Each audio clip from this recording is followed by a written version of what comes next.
Good morning, praise the Lord. Blessing for nation મિનિસ્ટ્રીથી હું આપનો ભાઈ સેમ ક્રિશ્ચન. ઈશ્વર પિતાએ આજે આપણને આપેલા આજના એક નવા સુંદર દિવસે આપને પ્રભુ ઈસુ ખ્રિસ્તના નામમાં પ્રેમી સલામ પાઠવું છું. આજે આપણે ઈશ્વર પિતાના અદ્ભુત અને ખાતરીદાયક વચન પર પવિત્ર શાસ્ત્ર બાઇબલમાંથી આજના વચન પર મનન કરીશું. પહેલો શમુએલ તેનો 26મો અધ્યાય અને તેની 25મી કલમ. ત્યાં લખ્યું છે, તને ધન્ય હો, તું પરાક્રમી કૃત્યો કરશે ને નક્કી ફતેહ પામશે.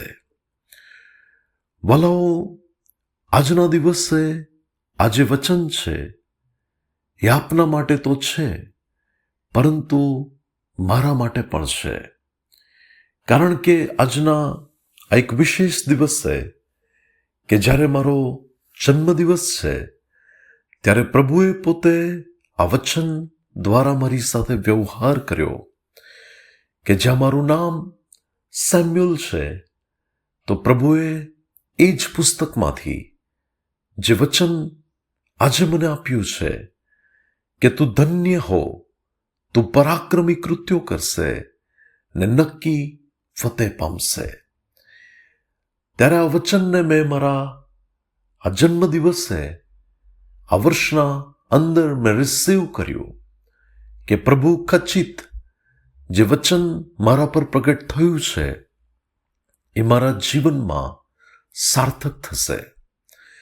ત્યારે વાલાઓ, વચન જ્યારે પણ આપણી મધ્યે પ્રગટ કરવામાં આવે, આપણે જ્યારે ઈશ્વરનું વચન સાંભળીએ ત્યારે એ વચનને અને તેમાં રહેલા આશીર્વાદને આપણે વિશ્વાસથી રિસીવ કરવાનું છે. ત્યારે આપણે તેનું ફળ આપણા જીવનની અંદર જોઈ શકીએ છીએ.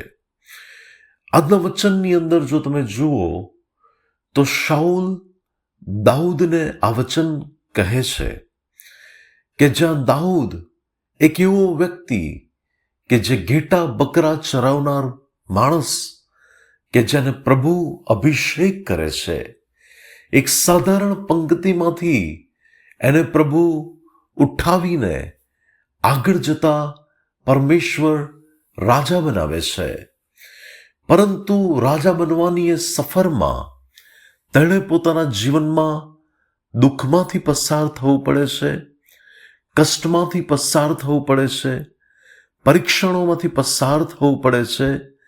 એ અચાનક જ એ પદ ઉપર નથી પહોંચતો. અને વલાઓ, આ દાઉદને જ્યારે આ બાબતો કહેવામાં આવી શાઉલ દ્વારા કે તને ધન્ય હો, તું પરાક્રમી કૃત્યો કરશે ને નક્કી ફતેહ પામશે, ત્યારે વલાઓ, એ વચન કે જે દાઉદના માટે સાર્થક બની ગયા, કે જેણે આગળ જતા પરાક્રમી કૃત્યો કર્યા. જો કે પ્રભુ તેની સાથે હતા અને જ્યારે તે ઘેટા પાળક હતો ત્યારે પણ પ્રભુએ એનો ઉપયોગ કરીને અદ્ભુત કામ કર્યું. જ્યારે ગોલિયાથનો સામનો કરવાનો હતો ત્યારે પણ પ્રભુ તેની સાથે રહ્યા અને ત્યાં અદ્ભુત કાર્ય કર્યું કે જ્યાં પ્રભુએ તેને ફતેહ પમાડી. જ્યારે દાઉદ યુદ્ધ કરવા માટે ગયો ત્યારે પ્રભુએ તેના દ્વારા અદ્ભુત કાર્ય કર્યું અને તેને ફતેહ પમાડી. પરંતુ બાઇબલ એક બાબત બહુ સુંદર કહે છે કે દાઉદ દિવસે ને દિવસે અધિક અને અધિક બળવાન થતો ગયો, કેમ કે પ્રભુ તેની સાથે હતા. ત્યારે વાલાઓ, મારા અને તમારા જીવનમાં જ્યારે પ્રભુ આપણી સાથે હોય છે ત્યારે આપણે ખચિત એ પરિસ્થિતિઓ પર ફતેહ પામીએ છીએ અને પ્રભુ આપણા જીવનમાં અદ્ભુત અને પરાક્રમી કામો કરે છે. ત્યારે આજે ઈસુ ખ્રિસ્તના નામમાં હું આપના માટે કહેવા માંગુ છું કે તમે ધન્ય થશો અને પ્રભુ તમારા દ્વારા પરાક્રમી કામો કરશે અને જે પણ કામમાં તમે હાથ નાખશો એમાં ખચિત પ્રભુ તમને ફતેહ આપશે. પ્રભુ તમને વિજય આપશે. પ્રભુ ઈશુના નામની અંદર તમે તમારા જીવનમાં વિજયને પ્રાપ્ત કરશો. ખ્રિસ્તમાં મારા વાલા ભાઈઓ અને બહેનો, પ્રભુએ તમને હારવા માટે નથી બોલાયા. પ્રભુએ તમને હારી જવા માટેનું તેડું નથી આપ્યું, પરંતુ પ્રભુએ પડકારજનક પરિસ્થિતિઓમાં પણ, સંઘર્ષોની વચ્ચે પણ તમને વિજયી થવા માટેનું તેડું આપ્યું છે. જો હું મારા જીવનની પણ વાત કરું તો વાલાઓ, મેં પણ પડકારોની મધ્યે પ્રભુ ઈસુ ખ્રિસ્તમાં વિજયને જોયો છે, ફતેહ પ્રાપ્ત કરી છે.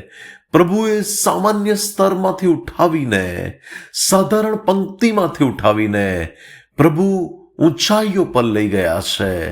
ત્યારે હું સર્વ આદર, માન, મહિમા અને ગૌરવ આપણા પ્રભુ ઈસુ ખ્રિસ્તમાં આપણા સ્વર્ગીય પિતાને આપું છું, કે જે મારી સાથે છે, જે આપણી સાથે છે, જે પરમેશ્વર આજે પણ આપણા જીવનોમાં અદ્ભુત અને મહાન કાર્યો કરીને તે આપણને આશીર્વાદોમાં આગળ લઈ જવા તૈયાર છે.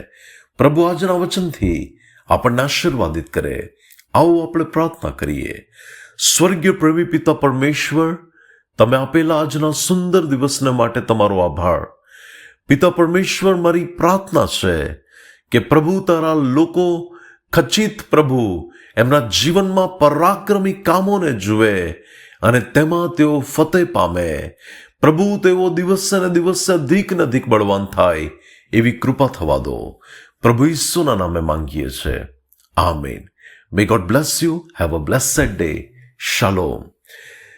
આપ સર્વને ખાસ વિનંતી છે કે આજના મારા જન્મદિવસ ઉપર તમે મારા માટે આગ્રહથી પ્રાર્થના કરશો, આ સેવાઓને માટે, અમારા જીવનોને માટે, અને પ્રભુ આવનાર સમયમાં વધારે અદ્ભુત રીતે તેમની સેવામાં ઉપયોગ કરે તેના માટે તમે ખાસ મને પ્રાર્થનામાં યાદ કરશો.